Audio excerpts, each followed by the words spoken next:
Hello dear student, देखो इस question में कैसे सॉल्व करेंगे ऐसे क्वेश्चन। बोला है इसमें कि the product of all possible value of alpha, और अल्फा देखो कहाँ कहाँ फंसा हुआ है। अल्फा एक्स, फिर अल्फा प्लस वन एक्स, मतलब एक्स के साथ तो नहीं चिपके हुए। एक्स के साथ alpha, alpha plus one, alpha plus to, देखो हर जगह अल्फा दिख रहा है। ऐसे जब भी क्वेश्चन आए ना तो आप एक काम करो, alpha, alpha plus one, alpha plus to को कोई अलग वेरिएबल ले लिया, इससे थोड़ा देखने में, हालांकि नहीं भी लेते तो कॉन्सेप्ट वही लगता। लेकिन अगर ले लोगे आप तो देखो कितना अच्छा दिख रहा है अब देखने में। कॉस समथिंग हो गया, कॉस समथिंग, वो कॉस समथिंग हो गया, नीचे साइन स्क्वायर भी एक्स है, लिमिट का क्वेश्चन है तो साइन स्क्वायर को क्या चाहिए, साइन एक्स को क्या चाहिए, एक्स चाहिए, नीचे sign f of x upon f of x one हो जाएगा, अगर एफ एक्स जीरो की तरफ जाए तो जाएगा, बिकॉज एक्स जीरो की तरफ जा रहा है। तो इसका स्टैंडर्डाइज फॉर्म साइड में बना दिया। अब हमें यहीं पर पता लगाना है अल्फा के बारे में। तो अब यहाँ पे ध्यान से देखो, तो हम अगर चाहें तो एल एच रूल से जा सकते हैं, लेकिन एल एच रूल काफी बड़ा हो जाएगा इसमें, क्योंकि देखो तीन फंक्शन का मल्टीप्लिकेशन है। तो ऐसे जब भी क्वेश्चन है तो आप ट्राई करो इसका एक्सपेंशन लेने का। यहाँ पे हमने एक्सपेंशन लिख दिया है, ज्यादा टर्म नहीं लिखे, बिकॉज नीचे अगर पावर टू है तो हमें क्लियरली पता है कि टू पावर जो एक कांस्टेंट है कट जाएगा, टू पावर वाला जो वैल्यू बचेगा वही आंसर आने वाला है, बाकी हायर पावर आप एक्स क्या हो जाएंगे, जीरो हो जाएंगे, because x cube by x, तो एक्स स्क्वायर नीचे बैठा ही है, तो एक्स बच ही जाएगा तो जीरो हो जाएगा। तो बस हम एक्स स्क्वायर की पावर पे फोकस करेंगे कितना आएगा। अब आप ध्यान से देखो, तीन फैक्टर्स हैं यहाँ पे, तो यहाँ पे थोड़ा सा मैंने आपको हिंट दिया है कि इसका मल्टीप्लिकेशन आप तीन फैक्टर क्यूबिक वाला है, देखो याद आ गया ना।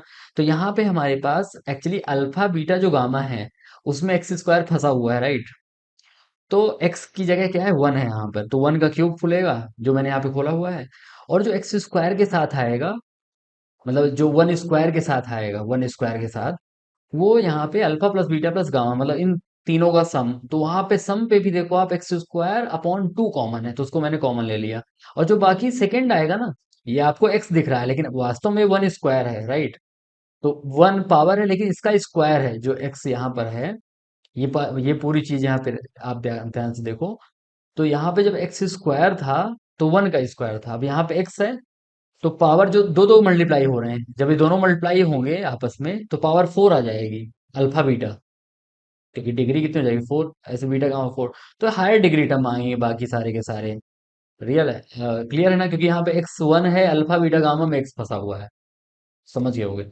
तो बाकी सारे हायर डिग्री टर्म आएंगे जिनका कोई मतलब नहीं है, जैसे मैंने आपको बताया, बिकॉज एक्स स्क्वायर नीचे बैठा है। अब वन क्यूब वन से कट गया तो बाकी माइनस माइनस प्लस हो गया, अब एक्स स्क्वायर वाली पावर कट गई तो केवल बी स्क्वायर नीचे बचा, और बाकी टर्म सब जीरो हो जाएंगे लिमिट जीरो पर।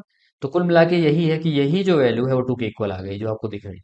यहाँ से आप देखो सिंप्लीफाई किया, अब ए की वैल्यू अल्फा, सी और बी सबकी वैल्यू अल्फा के टर्म में डाल दी, because C alpha plus two था, तो अल्फा प्लस टू का स्क्वायर क्या होगा, alpha square plus four alpha. B, B अपना अल्फा प्लस वन था, तो उसके साथ थ्री मल्टीप्लाई है, तो इसलिए थ्री अल्फा स्क्वायर थ्री और सिक्स अल्फा आ गया।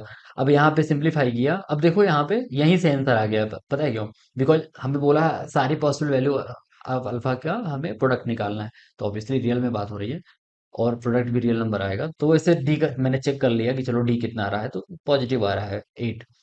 तो सारी अल्फा की वैल्यू रियल है, उनका प्रोडक्ट चाहिए हमें, तो क्या हो जाएगा, c upon a minus b upon a, c upon a, c कितना है माइनस वन, तो minus one upon one minus one. तो यही अपना आंसर हो जाएगा, that is option number c, that is minus. Thank you.